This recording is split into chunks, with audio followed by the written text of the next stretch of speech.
Reconstruction, to me, a reason why I say this, because immediately comes to your mind that you about Reconstruction is carpetbaggers, bayonet rule, oppressive national government coming down to the poor innocent victims of the South, kind of, conning them, taking advantage of them, taking over, and look what happened, a complete and utter failure.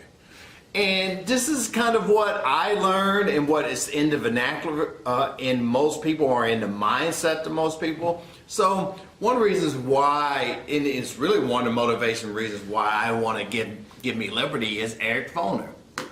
Eric Foner, along with James McPherson, W.B. Du Bois, John Hope Franklin, all these guys really, were taking another look at Reconstruction, especially Eric Foner. And I was wondering, I was like, wow, man, everybody has this kind of Reconstruction in mind about carpetbaggers. And I was reading his book, this, brief kind of, it said like his brief kind of history of Reconstruction. And his take was totally different from what I've known of. Saying things like, wait a second, carpetbaggers, are...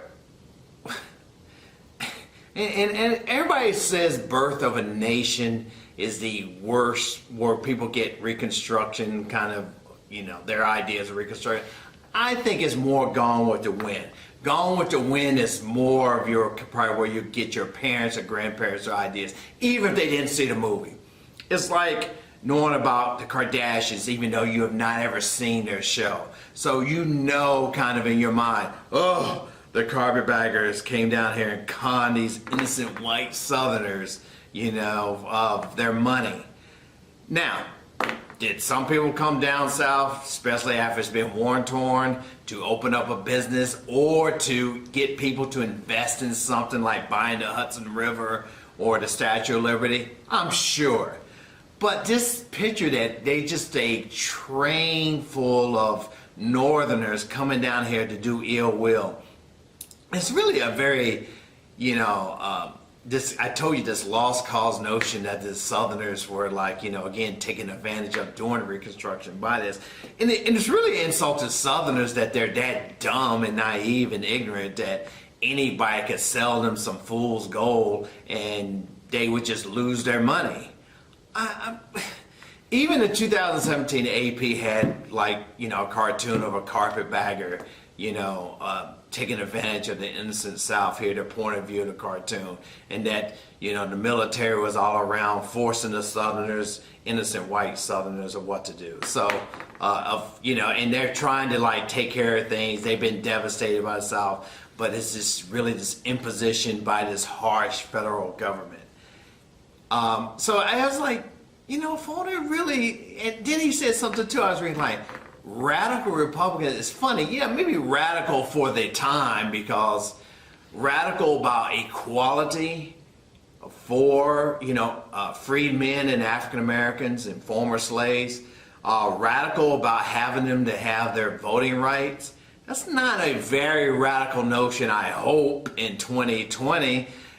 So really, that's kind of really somewhat unfair labeling that you would think by today, you think they're just trying to, do what Lincoln eventually kind of saw, that every man should be, and woman really, for, pursuit of happiness, life, liberty, and the pursuit of happiness and the protection of your inalienable rights.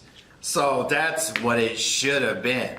Now, give me a couple more minutes here, because this is this Juby Early, this kind of William Dunning kind of school of thought that the South, they're noble, it's states' rights, why they fought in the Civil War.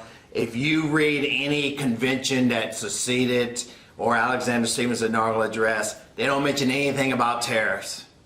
They don't mention anything about the Northern bankers and their financial, elite. they're talking about their way of life preserving slavery. Civil War is about slavery. That's a fundamental cause of that. But they want to present themselves as these kind of noble individuals who only lost because, it was just fated towards them to lose, and plus the Northerners have all the advantages. I don't know why they would kind of secede and start gathering up arms to rebel if they knew they were going to lose. Again, that's kind of insulting in a way. But that's part of that lost cause narrative. And you see this in Reconstruction that, hey, and even really they said, look, most people did not own slaves, even though about a third of them did in some type of way. That's always been kind of misinterpreted. And most people did not maybe own slaves, but they went along with the social hierarchy that slaves were inferior. And and again, you said, every master, every person who owned slaves did not use the whip and lash. This is true. This is definitely true. But probably out of about 3.9 million, 4 million slaves, probably about 1 million families were split up, children sold down the river to the lower South or sold elsewhere. That's just a tragedy. And I told you after the Civil War ended, most of the, freedmen and black refugees that, that were just, able to travel and kind of had the opportunity to kind of greet others were looking for family members. And that is the sad part. But according to the South, Lee walked on water, Grant was the butcher. It's about states' rights. Reconstruction let Robert Smalls, Hiram Revels, Blanche Bruce, all these unqualified people take over the South. All black governors, all black legislators, majority in the state houses and the state legislatures, which is untrue. There never was really a black majority of real dominance control, maybe the exception of about 1.5 years of South Carolina, and that was really again not still the majority dominating all branches into that government. But they want to say, and it was inept, and it was these are really, if you look in all these people who are leaders, even if they're not formally educated, very scholarly minded, very much with a lot of leadership skills, and knew what African Americans needed. You have all these Union generals. If it is somebody like Oliver Howard, or if it's General Sherman asking, he issues field order, Special Order 15, and kind of making orders that went against Lincoln and Grant. But what they were wanting, they got together. They always would democratically let some of their best leaders, and they always said some of the same things. We need to have things that's like what white men had. So, and one of the things is land, which they always was promoting, education. We need to be educated, and voting rights, and kind of due process rights under law. They all said that to a T. They did not say well, I don't know, what we want during post-Civil War. They elected some of the best and brightest to make sure they were represented and make sure they were able to get some type of equality. So, and, but again, in Reconstruction in the Civil War, there was a wrong side and there was a right side to that war. The Confederates were on the wrong side. Okay, Robert E. Lee, Stonewall Jackson, Jefferson Davis, they might be good people, but like Grant says, there's never been maybe such great people fighting for such a wrong cause. And it is rebellion, it is treasonous. And I've said this, and I want to make this very clear right now. As far as the lost cause in the history of Reconstruction, the Civil War, that has been lost, and really the Southerners have won that fight. This is why carpetbag, this is why you're up in arms if you have more Confederate statues than really Union statues or commemorating like, Grant or Sherman or somebody of that nature, even in border states like Kentucky, because you would think that like, wow, I mean, like to the defeated goes the spoils. Instead of to the victors, they should be commemorated and kind of like honored for this.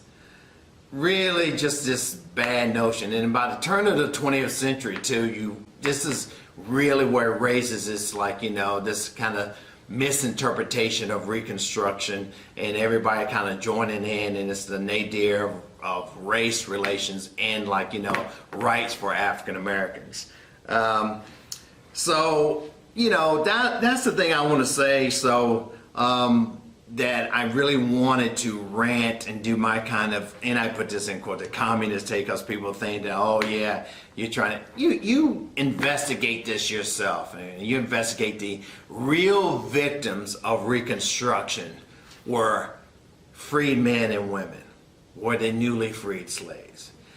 I was good, what I'm going to mention about what you need to know, I mean, whether you're going that, you're talking about, Colfax, Memphis, New Orleans, Liberty Place, all these places in, just to name a few, were just massacres. The terrorism of the White League, the KKK, the Red Shirts of Mississippi, of North and South Carolina, the Knights of White Camellia. All these things were persecuting African Americans, intimidating them, and really they're passing laws to kind of make them unequal as the federal government is trying to enforce them. And these troops that are like all the whites, the bayonets are kind of like held upon them. You went down from about 1 million to about 30,000. Most of them were on the coast, especially like in South Carolina, like in the Outer Banks. They're never really in the heart of cities unless there is some unrest and they're called to go in there and occupy for a certain time. But in military reconstruction, there's never this massive amount of federal troops in all these, major southern cities or towns or areas, and they're holding bayonets and making sure like African Americans are protected. Never. You see all the rise of the black codes. And it, bypassed by state government, and all the Southerners regaining their kind of like political positions in here. Reconstruction is a mixed bag. There was some very much great successes in Reconstruction. Some of the most significant amendments, of course, 13th, 14th, 15th Amendments. You had the first kind of proposals of the civil rights legislation. You had really the vanquishing of the KKK in the 1870s. This is probably one of the most progressive moments, dare I use that word, in American history. So, don't say that like, again, that Reconstruction was a total failure in your mind, but I know that's what you people are going to prevailing moment is going to think. Anyway, I probably, again, this is probably for the few of you just hearing me rant and go on my communist take about like how we view Reconstruction. Let's move on to part 2 about what you need to know. And sorry for like editorializing, but it's just something that had to come out about this time period. Okay, young men, young ladies, back to like getting back to what you need to know. This is period 5. We got part 2, 1865, 1877. Sometimes you see phoners and some other people date Reconstruction of about 2 years before into the Civil War, where you see, them already starting about their Reconstruction plans, things they're doing like on this, like outside of North Carolina on the Sea Islands and stuff. You see that going on.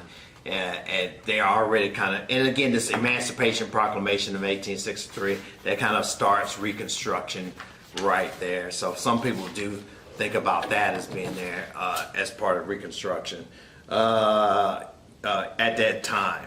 So don't worry about that. If you do the like 12 years, kind of knowing that you should be pretty good about that. So in there, so. So 1865, 1877 is the Reconstruction period. Before I want to go back here to the domestic agenda. Why mnemonic devices that are easy, like the BIT, the BFAT? Maybe we ought it with the kind of like, reform movement in more period 4. But another one is AP history. Makes me nauseous. It's an easy one to remember. So why not know that? And the A is for the abolition / emancipation there. So the P is Pacific Railway Act, 1862, the Transcontinental Railroad. And the H is the ever important Homestead Act, 160 acres of land allotted to you, like, you stay 5 years on that land and maintain it. It wasn't a great success. Similar to you get the 2-for-1, Dawes Severity Act was doing that to give, Native Americans 160 acres as well as they can maintain it on there. And the 2 M's is, after Congressman Morrell, you get the Morrell Land Grant, and then one of the reasons why you get North Carolina State eventually, and the kind of the second Morrell Land Grant. All the Iowa states, the kind of, the technical kind of like, agriculture, mechanical school, Texas A&M, so that nature. And the Morrell tariff, always you get the Republicans always looking to protect the industry in the North, so you get that. And the national bank that will kind of compel state banks to kind of make sure they have a federal charter there and they have their permission, trying to make a connected system. It's not the Federal Reserve. It's not really basically a national bank in a per se like we had in the early 19th century. But it is kind of establishing that kind of national and kind of trying to establish that national currency there too as well, like, the greenback. All right, so AP history makes me nauseous. Reconstruction, all right, what you need to know.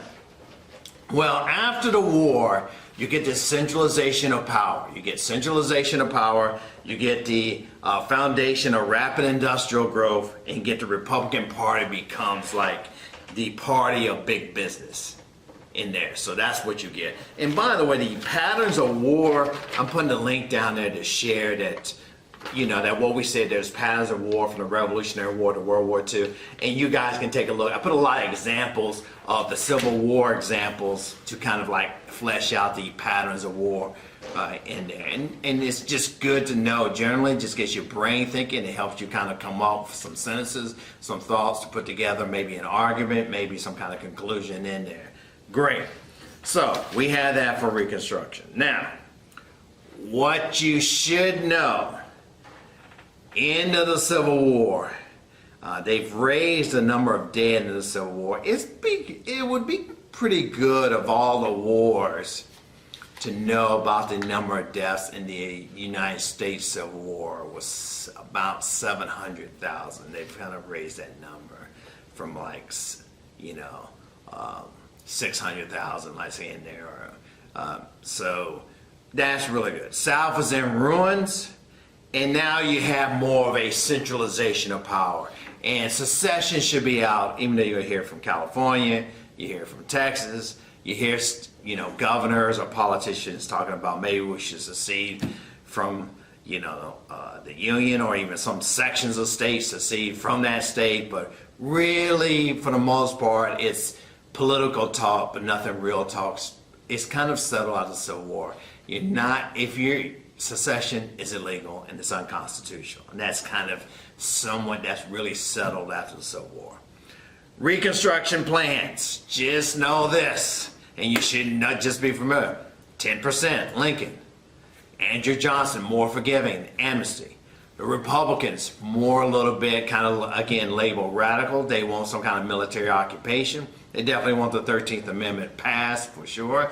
And by 1867, while they're battling Andrew Johnson here, you get this kind of like, there is going to be some kind of military occupation, even though it's going to be limited, and you must pass the 14th Amendment. Okay? All right, great. Hot amendments, the ones that are, I think, the hottest here. Of course, you think about the Civil War amendments. Really, the First Amendment, I would say, is a duh because it's from first grade and you should know, and collectively the Bill of Rights. I would throw in there for studying for May 15th, the 10th Amendment, because all powers not given to the federal government are reserved to the states. it really is going to be debated all through the 19th century and really the early 20th century about who holds kind of like final say, who holds supreme power. And they've used that argument a lot before the Civil War, all the things about the 10th Amendment, from Jefferson to Madison to Calhoun, Robert Hayne, all those guys were talking about states' rights, and they had a final say in nullification, and they used basically on the 10th Amendment. So 14th, 15th Amendment for sure, but I'd say more the 15th Amendment about voting rights than the 14th Amendment for this test on May 15th. Because the 14th Amendment is really going to be used in the latter half of the 20th century during the civil rights cases, almost for all groups and people who have been disenfranchised, kind of their civil rights have been violated and been discriminated against, from African Americans to gay people to other minorities to women, that they're going to use the 14th Amendment base. And I know Korematsu is brought up too as well.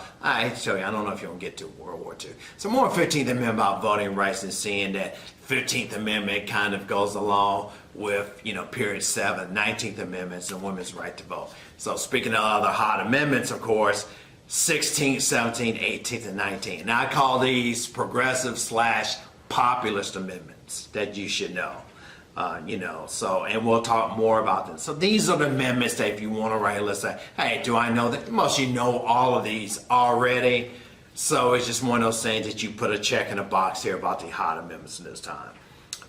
During this time, when it helped for freed men, you get the 14th and 15th Amendments. You get civil rights bills, one that's proposed in 1866. Of course, you don't have to know that Andrew Johnson vetoed this, and then this is why they put in the 14th Amendment. The Civil Rights Act of 1875, that is the precursor to 1957, and the one in that's going to be passed in law in 1964.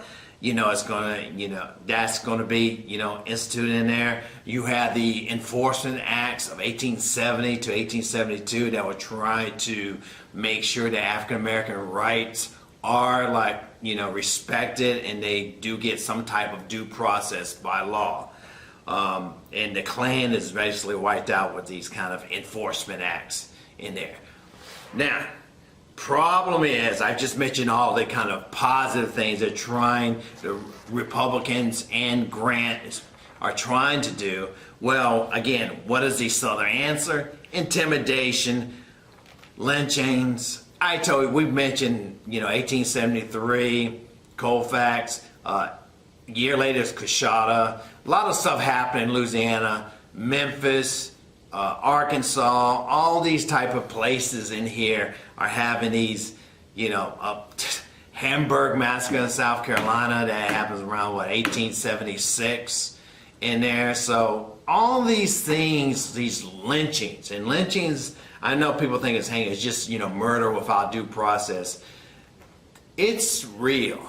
It is really real. The kind of paramilitary groups of I've told you, the White League, the Knights of White Camellia, the Red Shirts, all these groups are really terrorizing African Americans. African Americans are fighting back, without a doubt. And I told you, a lot of times they're trying to take away their defenses by banning their ownership of guns, sneak attack them, shooting some of their leaders in the back, making deals with them and then kind of cheating on those deals like Colfax and murdering them by firing squad.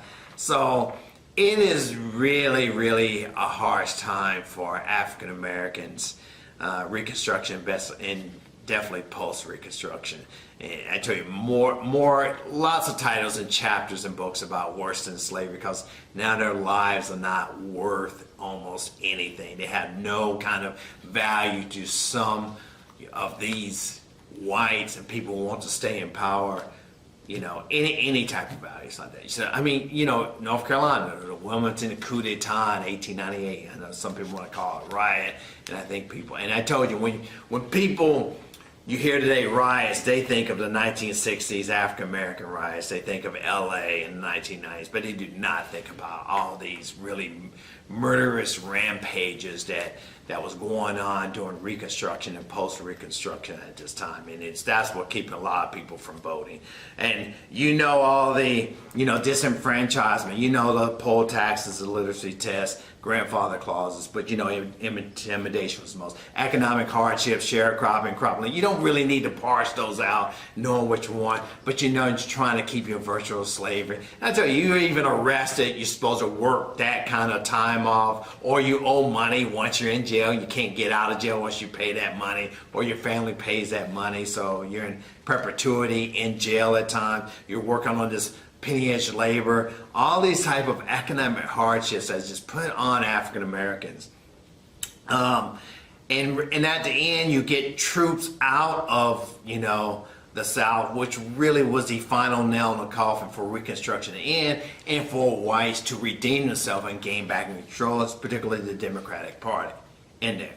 So here at the end of Reconstruction. Courts go against, this is number 3, courts go against civil rights bills from, going all the way. You don't have to remember these cases at all in here. Slaughterhouse cases is 1873.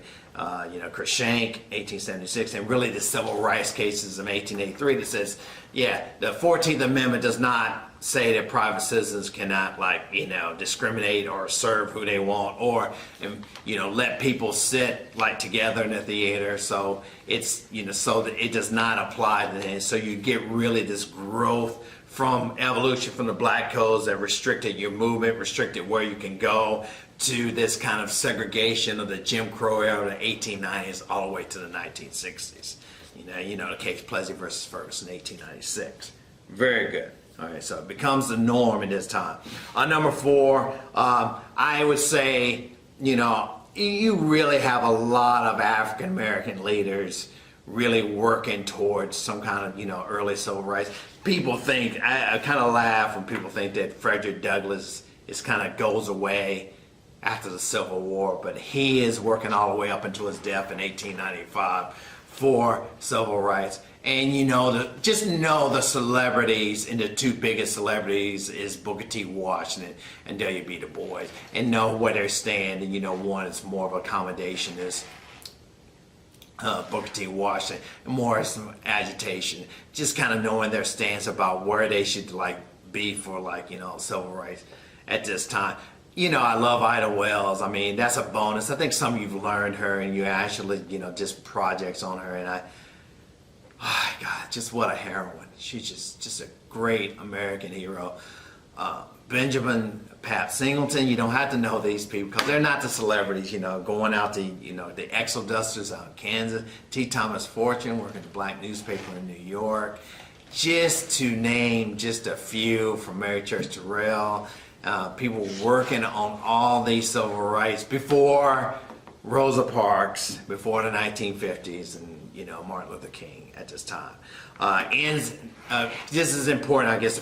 Reconstruction ends in 1876 with the election of Rutherford B. Hayes, because they seemed to craft a compromise where the troops would leave the South if the Electoral College, if Louisiana, Florida, turns for Rutherford B. Hayes, and the South likes that, so they can really get carte blanche, a blank check, to really, get back into power and slowly get the Republicans out of there, all the scalawags, as they used to call them, and they can, become the solid South of the early 20th century that we know, and they're back in power and restore white supremacy in a way, really just disenfranchise and get blacks out of the democratic process in all these southern states. And this begins the low point, I told you, of African American rights, but major challenges by people, and that's probably what I want to leave you with. I do not want you to think that African Americans just lay down, they let the Klan come in and just shoot them and terrorize them.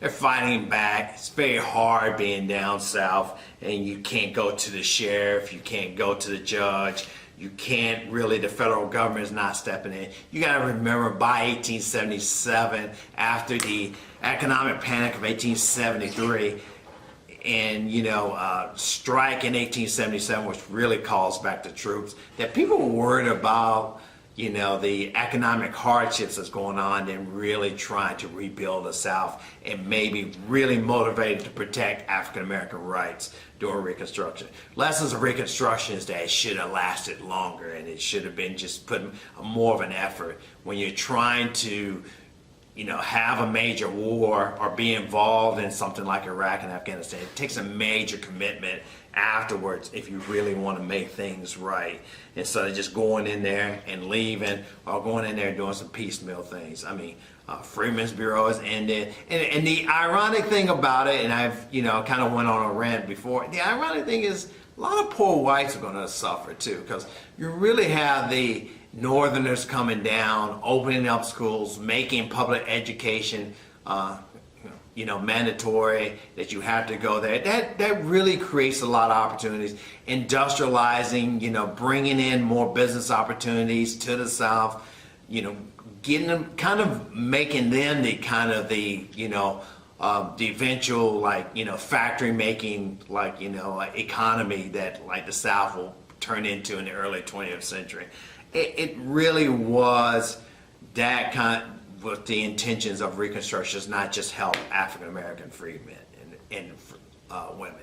Now, tomorrow we're going to do part 1 of Gilded Age. We gotta break it up in almost 3 parts, but they're going to kind of coincide, like the West, the industrialists, and then to really the populace, the cities. So it's going to take some time to kind of get into the Gilded. Now that is probably maybe a DBQ that you probably could have, definitely, that involves the Gilded Age and industrials. Why wouldn't it be? Because it involves such little subsets in there, so that somebody could have a DBQ that involves that for sure. All right, I'm sorry for this being kind of a elongated kind of way here, so hopefully you got to this part, and hopefully you took down some what you need to know, and I'll make a video tomorrow. And I love doing this. I love studying history. I love this, and anything I can do to help you prepare for May 15th, anything I can do to help clarify some things, to help you learn more about history, I'm here for you.